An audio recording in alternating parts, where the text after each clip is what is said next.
কোনদিনা জানো তোমাক প্ৰথমবাৰলৈ দেখিছিলোঁ। তাৰিখটো মনত নাই যদিও তোমাৰ প্ৰথম দেখা কিন্তু মনত আছে মোৰ।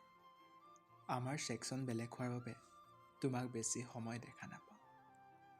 সদায় মাথো কিছু সময়ৰ বাবেহে তোমাৰ এটি ছবি দেখা পাওঁ। কৰিডৰটোৰ মাজেদি যাওঁতে কেতিয়াবা তোমাৰ সৈতে হয় মুখামুখি। তোমাৰ কাষেদি পাৰ হৈ গ'লেই তুমি নজনাকৈ জোখোৱা আমাৰ উচ্চতা। তোমাৰ হাঁহিটো যে বৰ ধুনীয়া, হাঁহি থাকিবাচোন এনেকে। তোমাৰ হাঁহিটো চাবৰ বাবেই অপেক্ষা কৰি থাকে কোনোবা। তুমি বাৰু কেতিয়াবা মোৰলৈ মন কৰিছানে? হয়তো নাই কৰা। ক'তনো কৰিবা, সদায়চোন তুমি নিজৰ পৃথিৱীখনতে ব্যস্ত থাকা। কিনো ভাবি থাকা বাৰু? চাওঁতে চাওঁতে কলেজৰ পৰা বিদায় ল'বৰে হ'ল। পিছে তোমাক এবাৰ মাতিবলৈ সাহসেই নহ'ল।